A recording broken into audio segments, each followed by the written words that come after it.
an eye on that sort of stuff. Oh, and we see Lucario coming from Randy Star. He did play Lucario in Smash 4, so Really?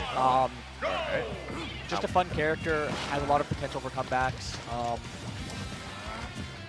looking at Mach coming out with the Inkling. We heard a lot of decent stuff about this character, about how scary. Yeah, Inkling has a lot of really nice options. Inkling's aerials are really good, and they also have really good D moves as well. Right now, we're just seeing Andy take a pretty decent lead. Yeah, Mach kind of standing back, he's getting hit by these aura spheres, so he's gonna have to come up and try to close his distance here. Yeah, Andy taking his time and then punishing when Mach does approach. Kind of a great option against Inkling. Inkling does not actually have amazing approach options. Splat Roller is very annoying, but if you see it coming, you can prepare for it. And Inkling's run speed is actually very, very small. Inkling's fastest option is actually its dash, which is what makes it look so scary when it's dashing around. But if you throw out options that cover dash, then Inkling has a more difficult time getting in. Like what Andy is doing with Lucario's Aura Sphere. So we're seeing that Andy's just sitting pretty at 16%. Not even using Lucario's aura at all, just kind of just running around building his damage up. It's not going to take long before Lucario can still kill you right now. Yeah, aura was nerfed in this game, but as a result, they made buff Lucario all around and just made him an all-around better character when he doesn't have aura, which makes situations like this and playing a much more patient Lucario all the more scary. The Anubis strategy in doubles doesn't work because he doesn't get aura as big an aura boost from missing stocks. Really? But I didn't know that. But Lucario is much more scary when Lucario is at low percent. So, and he's still looking for that kill, but it will inevitably come. All he has to do is land a move. Yeah, it's already been almost 2 minutes, and both players are kind of just hanging around. That force bomb's going to handle it. Mach is just kind of sitting back, still throwing the grenades at him, but not really having much effect here. And he just seems perfectly ready to handle any offense. Yeah, Andy just backing up, using that jump ability that you can do while you can still jump while charging Aura Sphere in this game as well, which is a nice little quality of life change for Lucario. Very nice. So lets him back up and charge Aura Sphere as well and bait a few more punishes just like that, getting a grab. Waiting out for Mach to put out an option. And normally when Andy's just kind of waiting for Mach to get impatient enough to use Splat Roller, and once Mach uses Splat Roller, Andy punishes it. One of those dangerous things here, because we're seeing that Mach is starting to kind of put on some percent here finally, but that just makes Lucario even more dangerous. And you don't want to give Lucario this space, especially if you're going to use Splat Roller as liberally as possible right now. Yeah, you really need to put pressure on when you're trying to get him with Splat Roller, because you want that pressure is sort of what scares them and choosing an option that loses to Splat Roller. Whereas if you just give them the space, Splat Roller just keeps getting shielded. Yeah, looking like the Splat grenades aren't really having any effect on. Oh, and Splat Roller's off as well. Yep.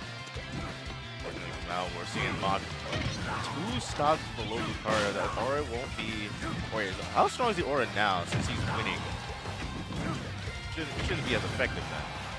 I'm wondering how much Ink interacts, the rifle interacts with Aura Sphere. Like in that low percent, it stops small shadow balls, because it could be a way for Mach to put on a little bit of pressure when Andy is trying to maintain that range, assuming he gets Mach gets the jump on them.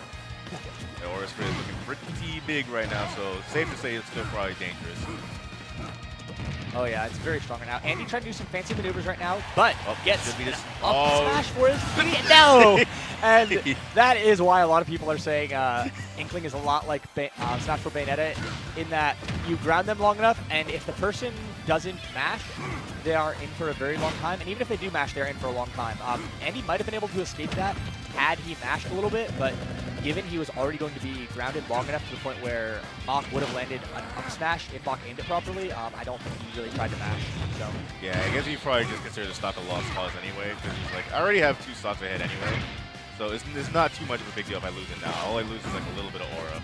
Yeah. And he seems to be like pretty much winning Luca pretty handily right now. Yes, Mach doing a little bit better job putting on pressure now, though. Yeah. Getting some platform coverage, throwing out that forward air and that back air. Great options from Inkling, which I'm happy to see Mach start throwing out. Yeah, got a bomb there. What I'm liking from Mach is that they've decided to, instead of like trying to hang back and hope that his moves just hit him from afar, he's coming back in and trying to close the distance more. He's leading into a lot more damage than he was getting that before. Yeah, Mach's got to be careful though. He's pretty low on ink. He's already taken a couple bombs and has not come down to recharge in a little bit. So if he is not careful, he's going to run out. He's still looking firmly control here. 2 minutes and Still trying to get in there. And he's getting a nice confirm there, and then managed to get that forward force palm read. Yep, that is a clean 2-stock. Man, it's a little exhausting. Yeah, he was playing very, very patiently, which you kind of want to do when you're playing against rush-down characters like Inkling. You just really want to make as much space as possible. The more space you have, the more time you have to react to what your opponents are throwing out, which is just one of the most valuable resources in this game. Absolutely. Wonder what we're going to see from Mach here, if they're going to stick with the Inkling, because in the beginning it looked like they were kind of just trying to play the longer range game, but the way Andy was playing, it was just like, it just was ineffective. So yeah. By the time that Mach had changed their style, it was already two stocks down. Yeah. So if we can just see more of that going into the next game, I'm sure we can see Mach do a lot more damage. Yeah. And was that just Omega Onet they selected? Maybe, I didn't quite see, but yes, I think that was Omega Onet, given they just picked Ness as well. Yeah. Tried to go for that classic. The home field advantage. Exactly. And I see Andy has decided to go on the side of Bowser Jr. this time. Maybe Excuse me, he is not going Bowser Jr. Oh my, you are Wendy Koopa. You're absolutely correct. That is Wendy Koopa. I am very sorry. Andy would be very mad if he was that, so be careful with that. Well, I'm already liking the Ness more than the Inkling right here. He's already just 42% on the board. Yeah, just throwing out some aerials covers a lot of what the Koopa Links moves do. Their side B is not the strongest when it comes to priority. Have there been any real changes towards Bowser Jr.? I don't know like what the specific changes were for Wendy in this game, I should say. I don't know. The Koopalings did get a couple changes, but I'm not sure how it exactly happened. I feel like Cannonball can actually hit twice if it hits on shield, but Cannonball was never a great option anyway, and it's playing jump set. I don't think that's really a significant change. I'd have to talk to Andy more about next time he comes into rehab for Bowser Jr. I'll have to check out his talk to him and see what. Oh no, you don't want to do that. Push him through it. You don't want to do that. Unfortunate SD there. Trying to drift, a little bit scared of Andy's grill coming through. Didn't want his heavens to be pierced, so they opted to dodge. Yeah, that's a dangerous thing about using such a move on stage with so much time to react. Kind of wore that option on his sleeve, and Andy was waiting for it. The one interesting thing that the Ness and Lucas can do in this game, though, is before in the Smash 4, you could actually bounce off the walls. Ooh, nice up smash there. Up smash actually kills now for Ness as well, which is fantastic to see. Yo-Yo is a very scary move now. But both Lucas and Ness could bounce off walls with their up Bs before.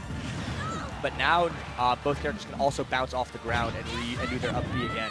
You can use your up B a second time after bouncing off of the surface. So there's some interesting play that Ness is going to do to, and that still works. Oof. Oof. Andy immediately.